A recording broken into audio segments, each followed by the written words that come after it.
প্রথমে এই ফুলটার কথা বলি। এটা হচ্ছে অফিস টাইম ফুল বা কেউ এটাকে টাইম ফুলও বলে।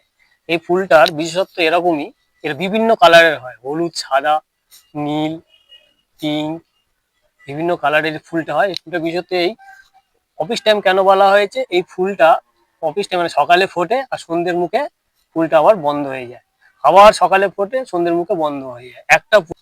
এই জন্য একে অফিস টাইম ফুল বলে। আর দেখতে খুব অসাধারণ লাগে, আমার তো খুবই ফেভারিট ফুল, খুবই পছন্দের।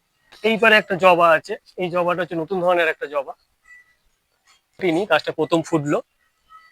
এটা হচ্ছে প্রথম জবা, আমার সব থেকে বেস্ট লাগে এইটা। আর এটা হচ্ছে এইগুলো ফোটেনি, এখানে সাদা ফুটবে, হ্যাঁ, এইগুলোতে আরো বিভিন্ন কালার ফুটবে। এটা 3 রকম কালার আছে, একটা হচ্ছে পিঙ্ক, রেড, ইয়েলো। এবারে এটা আছে সাদা, এটা আছে বেগুনি, এটাই আছে বিভিন্ন রকম কালার। যখন ফুটবে পুরো কালারটাকে নিয়ে তুললে ভালো হতো। জাস্ট যে কটা ফুটেছে সে কটা